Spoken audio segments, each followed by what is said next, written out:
Why is the shift from a casual acquaintance to a close friend so rarely accidental? Published on 17 June 2026, this piece looks at the friction between having a busy social calendar and having a genuine support system. While meeting new people is often treated as the primary hurdle, the real difficulty frequently lies in moving past the surface. Through concepts like repotting relationships and the necessity of intentional vulnerability, the writing suggests that platonic intimacy is less about luck and more about a specific kind of bravery. It offers a useful framework for anyone wondering why their social circles feel wide but shallow. Written by Kendall Cunningham in Vox, narrated for Arva. When I first moved to New York in my mid-20s for a new job, I arrived as a lone wolf. I didn't have any friends or family members living in the city, just a few phone numbers, my older sister's friends, to contact in the case of an emergency. So I immediately started to work on this. How to turn casual friends into close ones. Building platonic intimacy takes intention, creativity, and a little vulnerability. I met up with some virtual pals who I knew lived in the city, people I talked to on X, and women from my journalism and reality TV group chats. I made sure to hang out with my new colleagues outside of work.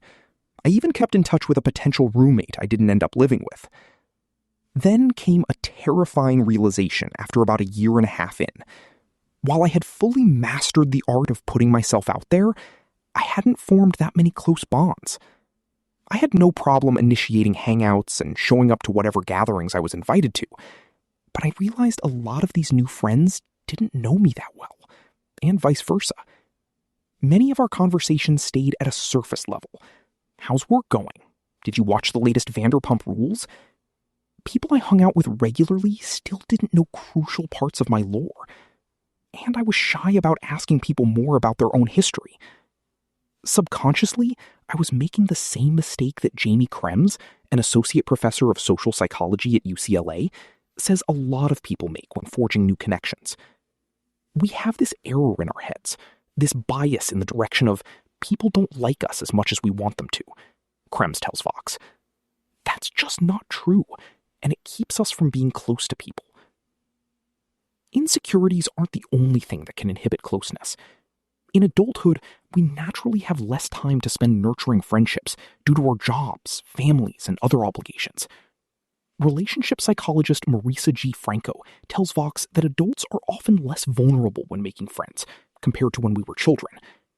Studies demonstrate that platonic intimacy is a common, if not growing problem. A 2023 Pew Research survey found that 8% of Americans have no close friends, and 7% only one close friend. For men, the numbers are a bit more concerning. In a 2021 American Perspective survey, 15% of male participants reported having no close friends, compared to 10% of women. That's a lot of lonely people. If you're struggling to build closeness, there are several ways to elevate your current relationships and take yourself out of the casual friend zone. Experts say it requires intentionality, a little creativity, and ultimately not stressing too much about how you're perceived. Repot your relationships. Franco points to the concept of repotting, a technique coined by Ryan Hubbard, a researcher and the founder of the Kite String Project, which focuses on finding and keeping close friends. Repotting simply means varying the environments where you interact with your casual friends, similar to the way you might transfer overgrown houseplants to a larger vessel. The idea is that friendships can only grow so big in a small context. If you meet someone in one setting, like work, ask them to hang out outside of work, go to dinner, or go to an event, says Franco, who wrote the book Platonic, How the Science of Attachment Can Help You Make and Keep Friends. That's going to make the relationship more resilient for when, let's say, you're no longer in a shared work setting. Creating new memories outside of the same old environment can be really powerful, Franco adds. You could propose a more adventurous activity, like a ceramics class or an experiential restaurant, to create a more memorable experience. Research has found that engaging in novel activities has a positive impact on couples, but a simple coffee date or trip to the movies works too. Be there for them during crucial life moments. Franco encourages people to show up for their trivia buddies or friendly colleagues during what she calls diagnostic moments, which are moments of high or low emotion. These joyous or tough time periods and the people who were present for them tend to stick out in our memory, she says. How people show up when we're going through the best and worst experiences of our lives really disproportionately predicts how we view the relationship overall, Franco says. If you really want to get close to someone when they're going through a hard time, that's your time to check in. This doesn't require making grand gestures either. For example, if your neighbor mentions they are going through a breakup, you could drop off cookies at their door. If your friend gets a promotion at work, take them out for a drink to celebrate. If they mention something they are excited or worried about, make a point to ask them how it went. These low-effort acts of kindness are a huge way to let others know we want to be a part of their lives. Don't be scared to ask for favors. On a similar note, letting your casual friends know when you need help can be impactful as well, so don't be afraid to ask for the occasional favor.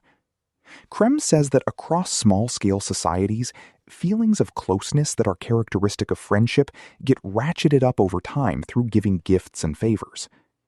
This phenomenon is sometimes referred to as the Ben Franklin effect, because the founding father claimed that asking his political rivals for help with small requests was an effective way to soften his feelings toward him. The bottom line is that when we do a favor for somebody, we often end up liking them better, Krem says. So if you have a friend who you don't feel cool enough with to ask for help, you may want to do it anyway. If you're visiting a place they're familiar with, ask them for restaurant recommendations. If you need someone to water your plants while you're out of town, don't be scared to ask if they'd swing by. Or, like Franklin famously did, you can just ask to borrow a specific book. If you're feeling anxious about asking for help, Krem suggests recalling how good it feels whenever you're able to be a resource to a friend. Actually tell your friends that you like them, and don't worry about being seen as cringe. Sometimes we expect people to know exactly how we feel about them based on our mere presence. My new friend must know I enjoy our coffee dates if I'm setting aside time to hang out with her. If I come to a coworker's birthday party, he must know I appreciated the invite, right? Not always. Franco says that voicing how much you value and enjoy spending time with your friends can help take those connections to the next level. In fact, it's one of the biggest predictors of depth in a relationship. There's this study that tracked friendship pairs over time and saw which one of them deepened, which one of them maintained, and which one of them fell away, she says. And one of the biggest predictors was how much affection was shared between the two of them. She adds that showing affection is a powerful tool because of something called risk regulation theory. Essentially, human beings decide which relationships to invest in based in part on how likely we feel we are to get rejected. So finding casual ways to make it clear that you're into the friendship goes a long way. In practice, this might look like texting a friend ahead of your planned hangout to let them know you're excited to see them. Or if you vented to someone about a problem you're having, let them know that you appreciated them listening to you. And don't be afraid that being emotionally honest is going to mean you come across as cringe. The fear of being perceived as too earnest, eager, or sentimental has apparently spawned a social epidemic of young people who are scared to put themselves out there online and in person because they are afraid of being mocked or rejected. In a 2026 Yahoo/YouGov poll, 55% of Gen Z respondents said that the fear of looking cringe has prevented them from opening up emotionally, compared to 37% of millennials. Franco says this culture of nonchalance and inexpressiveness goes hand in hand with the struggle to build close friendships nowadays. I feel like people veered toward not wanting to show any interest in anyone, but that's really wrong if you want to connect with people, Franco says. Anything that you do to show someone you like and value them is going to bring you closer to them.